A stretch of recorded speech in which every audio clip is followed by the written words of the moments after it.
So we're sticking with our theme from last week. We played musical chairs. This week we got another childhood favorite. I've got 5 volunteers here. I got Reeve, Cannon, Perry, Myra, and Chloe with me. So Reeve, scoot down just a little bit here. Let's get a little bit of room in between you so you don't hit each other. All right, here we go. So they're going to play Simon Says. All right, here we go. You ready? Simon Says, turn around in a circle. Good. All right. Simon Says, jump up and down. Good. Simon Says, clap your hands. Simon Says, put one arm in the air. Pat your belly. Oh, good. All right. Simon Says, moo like a cow. Simon Says, hop on your right foot. Hop on your left foot. No, Reeve, you're out. All right. Simon Says, wave hello. Simon Says, raise both hands in the air. Shake your right arm. Man, good. All right. Simon Says, make a sad face. Make a happy face. You're smiling, Perry. You're out. Yeah, you got it. All right. Here we go. Simon Says, act like you're driving a car. There you go, Cannon. All right. Simon Says, flap your arms like a bird. Stop flapping your arms like a bird. Gosh, all right. It's going to be tough. I'm going to run out of ideas here. All right. Simon Says, touch your knees. Wiggle your fingers. Paying attention. Clap your hands. Simon Says, raise both hands in the air. Put them down. Gosh, I can't get them. All right. All right, I'm going to declare 3 winners, Joe. I can't do it. Good job. Thanks. So, full disclosure, Cannon and I get allergy shots once a week, and they make you wait in the little waiting room, 15 minutes after you get the shots. That's what we do. We play Simon Says every week on Friday, so he's almost a professional. I will say this, though. I hope that you look happier than Cannon did while he was playing that game. That didn't look too good. Anyways, if you have your Bible, I want you to turn to Luke chapter 5. And if you look online, you'll find that almost every culture has some version of Simon Says that they play. They, of course, change the names, but it's essentially the same game. What a lot of people don't realize, though, is that according to at least some historians, the game Simon Says traces back to about 60 years before the birth of Jesus. So I've got this picture that I want to show you. This is a sculpture of a guy named Marcus Tullius Cicero. He was a philosopher, lawyer, and political leader before the Roman Empire in Rome. In 63 BC, he was given the title Council of Rome, which basically means that he was like the prime minister. And he was so popular during that time period that there was this Latin phrase that developed that we would translate as saying, Cicero says do this. And then you could fill in the blank with whatever it is that you thought Cicero wanted you to do. And because he was so popular, the people would just automatically do it. Well, eventually, the kids picked up on this, and they developed a game that we would say looks a lot like Simon Says.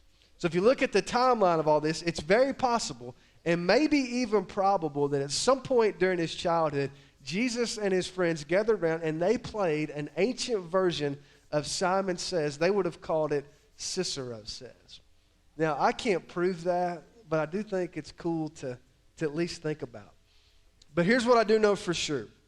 Many of us in this room, many of you watching online, many of the folks who were here earlier today have spent our lives playing a different version of Simon Says. If you grew up in church or you've been in church a long time, it's very likely you might have even been playing it without knowing it. And rather than being called Simon Says, you could call it Jesus Says. For example, Jesus says go to church, and so we go to church. Jesus says pray, and we try to pray. Jesus says, give a little money in the offering, so we give a little money. Jesus says, read your Bible.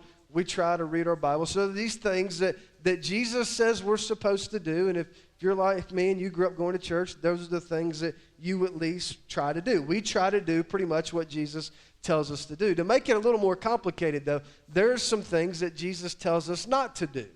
So, for example, Jesus says, don't go there, don't watch this, don't go to that website, don't smoke this, don't wear that, don't hang out with those people, don't do that. And so, if you're like me, there again, you try to do what Jesus says, and you try not to do what Jesus says not to do, or at least you try not to do it too often because you're trying to play this game.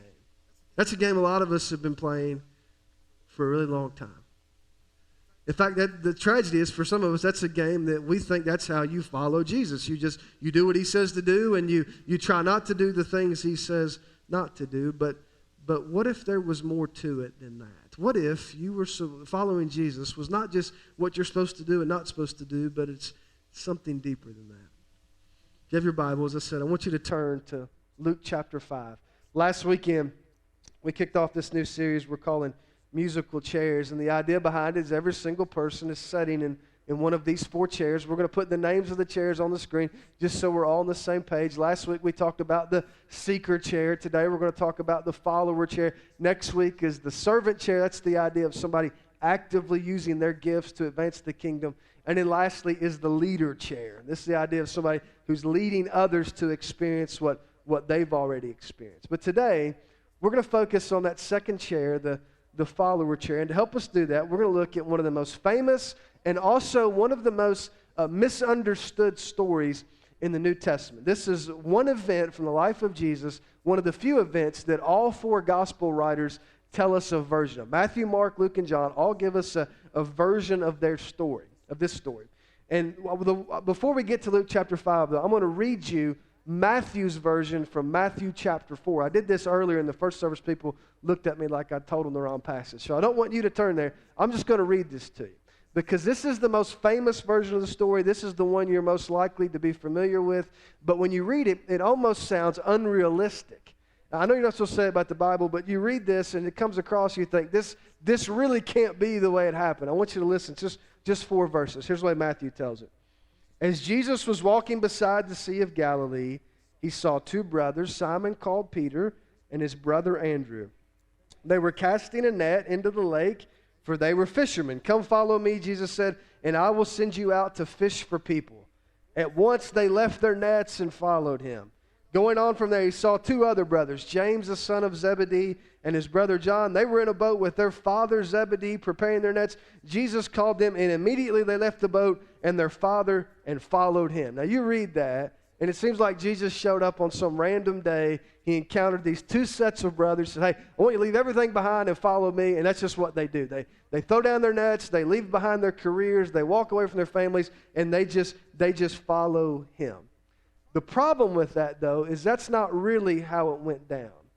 So what I want you to do, I want you to turn in Luke chapter 5, and here's what you have to remember. Matthew was writing to a primarily Jewish audience. He's writing to people who are actively searching for the Messiah. So this is a story that they would have already been familiar with. So what Matthew does is he gives you sort of a summary. He gives you sort of a 4-verse condensed version of what really went down. When you get to Luke chapter 5, Luke gives you a bigger picture, the fuller story. Luke is writing this to people just like us, to Gentiles at the beginning of his gospel. He says, hey, I researched all this, I talked to these people, and here's what really happened. So what we're going to do is we work our way through Luke's version of this story, the extended version of the story, is you're going to see how these 4 guys, 2 sets of brothers, work their way through what I'm calling the 4 stages of following Jesus. The same 4 stages that all of us go through, and it's a lot deeper than just Jesus says do this and don't do this, and that's what it boils down to. As the scene opens in Luke chapter 5, Jesus is standing on the shore of the Sea of Galilee, surrounded by this huge crowd of people who have gathered to hear him teach. By this point in his ministry, Jesus has already developed a big-time reputation as a miracle worker, as a teacher, maybe even a potential political revolutionary. So everywhere he goes, these people crowd around him because everybody wants to get in on the action. So at this particular moment, the crowd would have numbered probably in the thousands, maybe even the tens of thousands. Check out how Luke tells us, verse 1. One day, as Jesus was standing by the lake of Gennesaret, which is another name for Galilee, the people were crowding around him and listening to the word of God. He saw at the water's edge 2 boats left there by the fishermen, one who were washing their nets. He got into one of the boats, the one belonging to Simon, who's also Peter, and asked him to put out a little from shore. Then he sat down and taught the people from the boat. So just try and picture this scene. Here's Jesus. Got this huge crowd of people that are gathering around him, and he sees a couple boats because the crowd's pressing him. So he sees a couple boats. He gets in one of the boats. He says to the guy, hey, let's put out a little from the shore. And that way, not only will he not get trampled by the people who are desperate to get close to him, but his voice will carry a little bit over the surface of the water, and it'll be like this natural amphitheater. But there's more to it going on here, because Luke mentions that there are some fishermen there who are busy cleaning their nets. And the way it worked is that the commercial fishermen that day, they always fished at night. So the morning would roll around, they'd wrap up their evening work, they'd get ready for the morning, they'd take their nets out, and they've been out on this lake all night with these huge nets, and there's all kinds of stuff that gets caught up in the net. So they got sand and grass and beer cans and whatever else is floating around, and they've got to get all that out. So they unroll the nets, they pull all the debris out, they repair any holes, then they let the nets dry, they roll them back up, and they get ready for the next night. So Peter's in the boat with Jesus, but while he's putting out from the shore, you've got his brother Andrew and James and John who are over there, and maybe some other guys, and they're repairing the nets, they're drying the nets, they're getting ready for the next night's work. Now remember, for these guys, this was not a hobby. I mean, this was how they made their living. This is what they did for their job. That's what makes what Jesus does next so frustrating for them. Check out verse 4. When he had finished speaking, he said to Simon, put out into deep water and let down the nets for a catch. Simon answered, Master, we've worked hard all night and haven't caught anything, but because you say so, I will let down the nets. Now remember, church is over. Jesus is done with the sermon. The crowd's going home. And Jesus turns around to Peter and he says, hey, since we're here, let's get the other guys and let's go out to the deep part of the water. And here's Peter thinking, man, I've just fished all night, haven't caught anything. And remember, Peter's not a weekend warrior. I mean, this is his job. He's gone all night without catching a fish, which meant that he lost money. And then to make it worse, Jesus says, I know you just finished cleaning all this stuff up, but let's go out and let's see if we can catch some. This would be like you just got done waxing your car and somebody comes up and says, hey, let's go four-wheeling and see if we can have some fun. This is not what you want to do.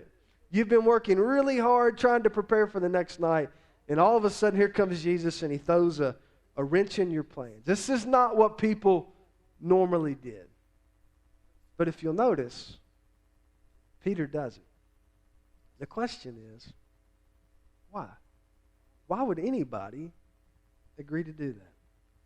As you look at this story, there are 4 stages of following Jesus that Peter and the other guys go through, the same 4 stages that all of us go through at different speeds and in different ways, but it's the same. It works the same for everybody. Here's the first stage, if you're keeping track. It's the listening stage. See, the implication as you read this story is that Jesus is sitting there in the boat. Peter's with him. The crowd's going, they're gathered on the shore. And at the same time, all that's going on, these other guys are over here off to the side. And if you could somehow map it out, like if you could see everybody standing, you'd see that Peter's with Jesus, but Andrew and James and John and maybe the other guys are over here, and they're still close enough where they can hear what Jesus is saying. So the implication is, hey, they're over here doing one thing, but they're listening as Jesus is talking. Some of us are good at that. We try to do 2 things at once. Fred Craddock, the great preacher, calls that overhearing the gospel. Sometimes you think you're doing one thing, then all of a sudden you hear something that just totally changes everything. That's what happens to these guys. They can hear everything that Jesus is saying. But there's something else here that's really important that help this story make sense. If you go back and you do a study of all 4 Gospels, you'll discover that this was not the first time that Peter and Andrew and James and John had been with Jesus. That's why Jesus chooses Peter's boat, because they were already friends. They already had a relationship. About a year earlier, right at the start of Jesus' public ministry. Remember, he's baptized in the Jordan River by John the Baptist, and he goes off and he meets Andrew first, and Andrew goes and gets Peter, and then James and John join up, and Jesus invites these 4 guys, along with a couple other guys, to come and just travel with him for a period of time. And so Peter and Andrew and James and John then spend the next 8 or 9 months traveling with Jesus, and as they do, they listen to him teach, they watch him perform miracles, they ask him questions, they listen to him explain things, and for them, they have this 8 or 9 month period in which they're gathering information, they're asking questions, and they're trying to figure things out. And then, at about the 9-month mark, Jesus returns to his home area where he's from, around the Sea of Galilee, and he goes on this preaching tour. And he doesn't really need them, and they've got some stuff at home, and since they're in their area, they see this opportunity. Hey, Jesus is going to go do some preaching, and we've got this chance. We're going to go make some money. Remember, they've left behind 8 or 9 months. They've taken off to follow Jesus. They've got bills to pay and families to feed and retirements to fund. So they see this opportunity to go and do some fishing for a while Jesus is out doing his thing. But at the same time they're trying to make some money, you know what else they're doing? They're trying to process everything they've seen, everything they've heard, all the miracles, all the things that Jesus has said, and you think about everything they've experienced. They're trying to figure out, what does all this mean? Who is this guy for real? I mean, what are we supposed to think about this? And they're trying to draw some conclusions based on everything they've experienced. And you know that usually that's the way it works for people. Most of the time, I mean, very rarely does somebody come to a church service and, you know, they hear something, and at the end of that service, they give their heart to Jesus. Most people, it is a process of gathering information and asking questions and then listening and trying to draw some conclusions. Luke 14, Jesus calls that counting the cost. And one of the things that Jesus never did that we sometimes do is he never pressured people to make a quick decision. He always encouraged them to count the cost of what they were doing, to think about these conclusions that they were drawing before they pledged any kind of allegiance to him. Before they ever made a decision to follow him, he invited them to ask their questions and work through their questions. Now, it's popular in our culture for the media, especially, to talk about these deconversion stories. I told you a couple weeks ago about Abraham Piper. He's the son of a famous preacher. Now he puts all these videos on TikTok, and he's trying to, deconstruct his faith. And if you pay attention, you're going to see a lot of stories about people who used to follow Jesus who, for whatever reason, have changed direction. Just this week, I read one about the lead singer of a popular Christian band now says he doesn't believe in God. Then there's the former megachurch preacher who now gives all these TED Talks about how he finds his former beliefs to be harmful. And again, those are the people that get all the attention. If you're looking for those stories, there's no shortage of them, and you can find them anywhere you look. But what they never tell you is that for every high-profile person who walks away from the faith, there are literally hundreds of other people who find a relationship with Jesus is exactly what they've been looking for. So I read this week about a physicist from Oxford. Spent his life trying to disprove the existence of God, and then at the age of 60, he dramatically converts to Christianity. Or what about all the people, and you know their names, who set out to disprove the message of the gospel only to find that there really were answers to their questions, and they wind up becoming followers of Jesus? And then there's people, hundreds of thousands, millions of people just like you, just like me, just normal people who go through life and they ask their questions, and somehow in the process of all that, they discover that there is a God that they cannot escape, that continues to pursue them even when they want to go a different direction. Some of you are in that listening stage right now. I talked to somebody after the first service and said, that's where I'm at. And I understand that some of you are trying to figure out what it is you really believe about all this stuff. I want you to notice, if you go back to verse 5 of Luke 5, it's interesting that right after Jesus gets done teaching the crowd, so the church service is over and everybody's going home, he turns to Peter and he asked Peter to do something that on the surface of it makes zero sense. I mean, there's no reason in the world for Peter to go back out on the lake. He's already been out there all night, and it's obvious that he doesn't want to do it, and yet Jesus asked him to do it. And if you look at his response, it's kind of a begrudging response, but he says, hey, because you say so, I'll do it.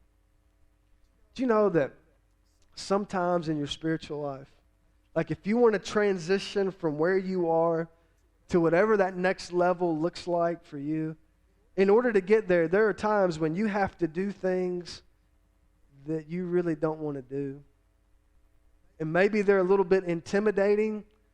Sometimes, most of the time, they're inconvenient. But Jesus understands in order to get to that next level, sometimes you have to do things that you don't want to do. And most of the time, it's something that you've never done before. Because if you want to experience something that you've never experienced before, you normally have to do something that you've never done before. For some of you, that would include, hey, I need to join a core group. Or maybe it's a conversation with a member of one of our team. Maybe it's a book you need to read about a certain topic. Maybe it's a series of messages you need to listen to that address certain topics. I don't know what it is for you, but I know for most people that's the way it works. In order to transition from wherever you are to wherever it is you want to go, there's something that you have to do that you probably don't really want to do. It's going to be inconvenient, and it might be a little uncomfortable, but to experience something you've never experienced before, you usually have to do something that you've never done before. Now here's the second stage of following Jesus. It's the recognizing stage. I want you to listen to what happens in verse 6. When they had done so, they caught such a large number of fish that their nets began to break. So they signaled their partners in the other boat to come and help them, and they came and filled both boats so full that they began to sink. I mean, this really a crazy story. Like if you just read this with no context, you think, what in the world is going on? Not only are they fishing at the wrong time, they're fishing in the wrong place. The people who fish on the Sea of Galilee will tell you most of your big catches are near the shore, but that's not where they're at. They're out in the deep water, and all of a sudden they catch so many fish, the boat's in danger of sinking. So Simon does what you would have done, and he calls for help. And here comes James and John, and they rush out there. And now you've got these two boats that are both in danger of sinking because they've caught so many fish. Here are these guys, commercial fishermen. They've been out all night, haven't caught a thing. Now all of a sudden they've got so many fish they don't know what to do with them. And they look at that, and for them, this was a big payday. I mean, this was something that was going to solve a lot of their financial problems. But that's not what they're thinking about. Check out verse 8. When Simon Peter saw this, he fell at Jesus' knees and said, "Go away from me, Lord. I'm a sinful man." For he and all his companions were astonished at the catch of fish they had taken, and so were James and John, the sons of Zebedee, Simon's partners. If that had been you, what would you have done? I know what some of us would have done. As soon as we saw the fish, we'd have been thinking about the financial aspects of this. You know, here's what fish cost today at the market. Here's how many fish we've got. And we'd start thinking about how much money we were making. Some of us would have immediately started putting together a business plan. You just discovered Jesus has this incredible ability to find fish. So you come and you make him an offer, say, Jesus, here's what we want to do. I know you're busy. I know you want to preach. So why don't you just come work with us, 3 days a week and every other weekend. And that'll still give you some time off. And we'll give you 40% of the profits. We'll take 60%. You take 40%. Won't you just sign here, man? What do you think? And that's what we've done because that's the way that we think. It's not what Peter does. Immediately after seeing what's happened, Peter falls to his knees on top of some dirty, smelly, scaly, slimy fish. And he looks at Jesus, and in one incredible moment for Peter, everything changed. Man, everything that came after this moment was different because of that moment. And don't misunderstand, there were a lot of other moments, some smaller moments that led up to that moment, but that was the moment in which everything changed because he looks at Jesus, and maybe for the first time he recognizes who Jesus is, but he also recognizes who he is. And he sees the holiness of Jesus, and he recognizes his own sinfulness. That's what happens. Whenever you see Jesus for who he really is, you realize how far you fall short of who he created you to be. One of my favorite writers is a guy named C.S. Lewis, and I refer to him a lot. He was a literature professor at Oxford, and he wrote several best-selling children's books. I've got a picture of him that you've probably seen before. There's a new movie that's coming out about his life. It's based on a book, and it sort of documents his transition from being what he called a hard-boiled atheist to becoming, one of the great spokesmen for Christianity. The title of the book and the documentary that's coming out is called The Most Reluctant Convert, which I thought was a really cool title.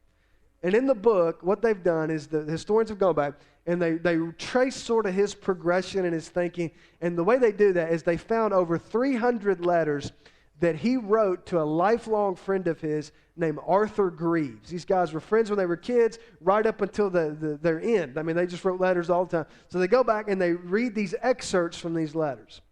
One of them was written when C.S. Lewis was 17 years old. And I want you to listen to what he writes to his friend Arthur Greaves. He said, "I believe in no religion.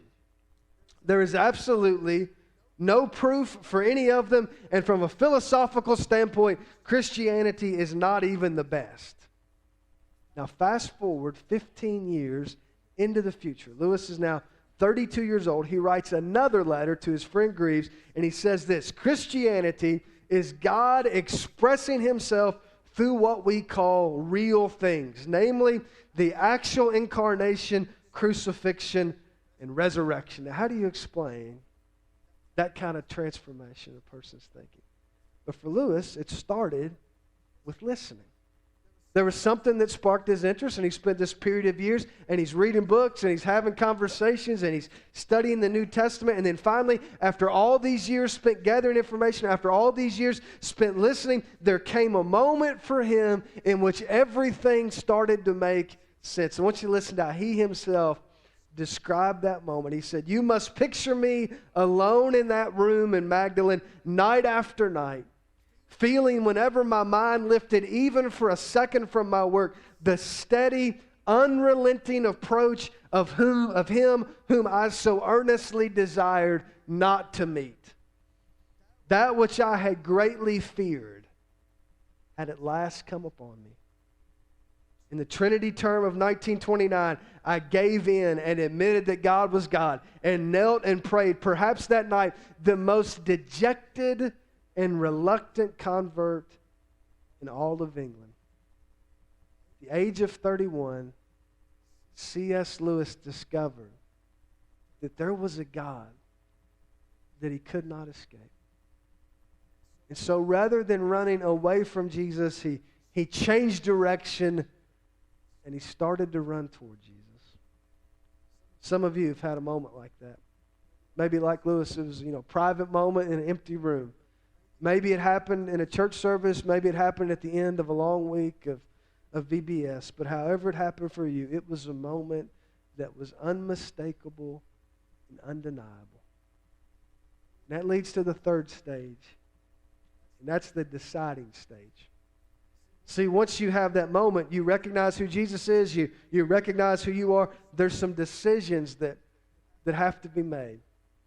And Matthew's telling us the story. It's at this point that Jesus turns around and he says to these guys, "Hey, I want you to come and follow me."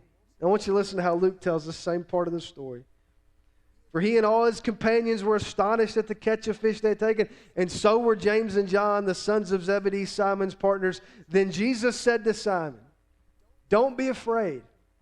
From now on you will fish for people.' So they pulled their boats up on shore, left everything, and followed him." At this point in their spiritual journey, there was a decision that had to be made. They spent all this time thinking about it. They gathered their information after all the things they'd seen, after this moment of recognition when they realized who Jesus was and who they were. They still had to decide, am I in or am I out? Am I going to try to keep, 1 foot over here and 1 foot here? Or am I going to go all in when it comes to following Jesus? They had to decide, am I willing to leave everything behind, to leave my old life, my old path, and totally change direction and give my life to something that's totally different than anything I've ever thought about before? And Jesus invites these guys to leave all of that behind and to embark with him on this new mission of sharing the message of forgiveness. And that leads to the fourth stage, which is the serving stage. We'll talk about that next weekend. But for today, I want you to go back to the end of verse 10, because there's something really important I want you to miss. It's interesting to me when you look at verse 10, that just before Jesus invites these guys to leave everything and follow him, he says to them three key words that are really important that he knew that they needed to hear. And the words are, don't be afraid. You know what it is that keeps most people from taking the next step in their spiritual life? It's fear. There's something that they're afraid of. And some of you know exactly what I'm talking about because you feel it. It's the fear that you won't follow through, or the fear that you won't measure up, or that you'll somehow make a mess of things, that somehow you'll disappoint God. I mean, all of us struggle with that at some level, but for some people, man, it can be debilitating. It's like they're paralyzed in place. They're too fearful to move forward, but they don't want to go backwards, so it's just like they're stuck. And some of you feel that way right now. Deep down inside, you know that there's a decision that you need to make. There's a conversation you need to have, a group you need to join, a prayer you need to pray, a baptism you need to go through with. Maybe for you, it's as simple as, volunteering for some ministry that you know is needed, or maybe even moving your membership here. I don't know what it is for you, but I do know that everybody has something that God's calling them to do. And most of the time, it can be inconvenient. Most of the time, it can be a little bit intimidating. Might be something you don't want to do. But if nothing else, this story demonstrates that sometimes you have to do things you've never done before to experience things that you never experienced before. My favorite part of this story is that at the moment Jesus invited these four guys, Peter and Andrew and James and John, to follow after him, they had no idea how the story was going to turn out. They didn't know how Jesus' story was going to turn out. They certainly didn't know how their stories were going to turn out. And if you think about everything that came later, man, it's really incredible. Peter, he goes on after the resurrection. He becomes sort of the key leader of the first century church. And today, if you travel to Rome, you can visit this church that's been built over where he's buried. It's called St. Peter's Basilica. It took 150 years to build it, and about 7 stories below the bottom of the church, deep in the basement of the church, that's where Peter's buried. But when Peter said yes to Jesus in this moment, he had no idea any of that was going to happen. I mean, it would have blown his mind to think that one day people are going to come and take pictures of the place that's been built over where he was buried. Then there's Andrew.